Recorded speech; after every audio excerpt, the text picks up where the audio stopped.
مغرب کے 3 اور عشاء کے 4. اور سفر میں سارے 2 فرض ہیں, مغرب کے 3. یہ ٹوٹل 17 رکھتے ہیں جن کی اکاؤنٹیبلٹی. باقی جنہ گڑ پاؤ گے انہ میٹھا, وہ ساری نفلی عبادت ہے.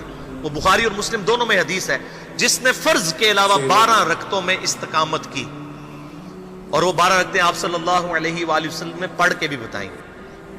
اور امہات المومنین میں سے سیدہ عائشہ نے, سیدہ ام سلمہ نے, سیدہ ام حبیبہ رضی اللہ عنہن نے روایت بھی کی کہ 2 فجر سے پہلے, 4 ظہر سے پہلے, 2 ظہر کے بعد, 2 مغرب کے بعد, 2 عشاء کے بعد.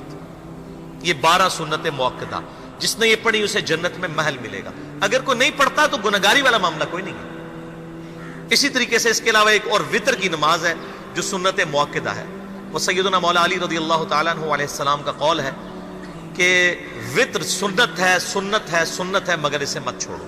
ہے سنت ہے لیکن تاکیدی ہے. آپ صلی اللہ علیہ وآلہ وسلم نے سفر میں بھی وطر اور فجر کی 2 سنتیں پڑھی ہیں, لیکن یہ صرف افضلیت کے اعتبار سے تاکیدی ہیں, ان کی کاؤنٹیبلٹی کوئی نہیں ہے. البتہ یہ ضرور ہے, سنن ابی داؤد میں ایک حدیث ہے کہ جس کی قیامت والے دن فرضوں میں کوتاہی نکل آئے گی تو اللہ تعالیٰ فرمائے گا میرے بندوں کی جو نفلی اور سنت عبادت ہے اس کو تول لو اور فرضوں کے ایکویلنٹ قبول کر لو. تو آپ اگر یعنی سنتیں پڑھیں گے تو اس کے ایکویلنٹ نفلوں کی کوتاہی پوری ہو جائے گی, ادروائز اکاؤنٹیبلٹی اس کی کوئی نہیں ہے. یہ ذہن میں رکھیے گا. صحیح بخاری اور مسلم دونوں میں حدیث موجود ہے. ایک صحابی آئے, انہوں نے کہا یا رسول اللہ صلی اللہ علیہ وآلہ وسلم, میں جنت میں جانا چاہتا ہوں, مجھے کوئی شارٹ کٹ بتا دیں. آپ صلی اللہ علیہ وآلہ وسلم نے فرمایا اسلام لانے کے بعد نماز, فرض نماز کو قائم رکھ. پھر فرمایا فرض زکوٰۃ ادا کر, فرض روزے دے, روزے جو ہیں وہ ان کو ادا کر اور روزے رکھ. حج اس وقت فرض نہیں ہوا تھا, وہ زندگی میں ایک بار ہے. تو اس نے کہا یا رسول اللہ صلی اللہ علیہ وآلہ وسلم جتنا آپ نے مجھے بتایا نہ میں اس میں ایڈ کروں گا نہ اس میں سے کوئی چیز مائنس کروں گا. اور یہ کہہ کے وہ چلا گیا. آپ صلی اللہ علیہ وآلہ وسلم نے فرمایا اگر کسی نے کسی جنتی شخص کو دیکھنا ہے تو اس کو دیکھ لو, جو یہ کہہ کے گیا کہ میں فرض نماز سے زیادہ کوئی نماز نہیں پڑھوں گا, صرف فرض روزہ ہی رکھوں گا, فرض زکوٰۃ ہی دوں گا. اب روزہ اور زکوٰۃ میں تو ہمارے علماء کو اور عام پبلک کو بھی جو دیندار لوگ ہیں ان کو ہضم ہوتی ہے کہ کوئی شخص یہ نہیں کہتا کہ بھئی پیر اور جمعرات کا روزہ, صحیح مسلم میں حدیث ہے کہ آپ صلی اللہ علیہ وآلہ وسلم کے نفلی روزوں کی یہ روٹین تھی. کوئی آپ کو یہ نہیں کہے گا کہ جس نے جمعرات اور پیر کا روزہ نہ رکھا اس کے رمضان کے روزے ہی قبول نہیں ہوں گے. کوئی کہتا ہے؟ کیونکہ ان کو پتہ وہ نفلی ہے. اسی طریقے سے زکوٰۃ تو صرف 2.5% ہے نا, باقی تو نفلی صدقات ہیں جتنے مرضی دیں. کوئی شخص نہیں کہتا کہ نفلی صدقہ نہ دیا تو آپ کی زکوٰۃ بھی قبول نہیں ہوگی. الٹا یہ کہتے ہیں وہ بس جی زکوٰۃ دے لو تو باقی سارا مال پاک ہے. لیکن جب فرض نماز کی باری آتی ہے تو اس وقت وہ 12 رکھتے بھی سنت موقدہ بیچ میں گھسیٹ دیتے ہیں, وہ بھی صرف فضیلت ہے.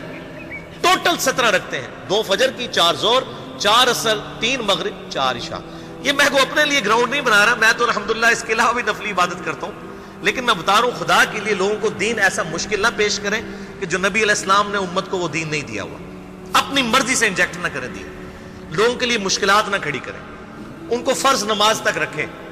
پھر انشاءاللہ کئی لوگوں کو میں نے اس نے نماز شروع کروائی, انہوں نے سنت نماز بھی, نوافل بھی شروع کر دی ہیں, لیکن آپ کم از کم وہ ڈیٹم لیول تو اچیو کروائیں لوگوں کا.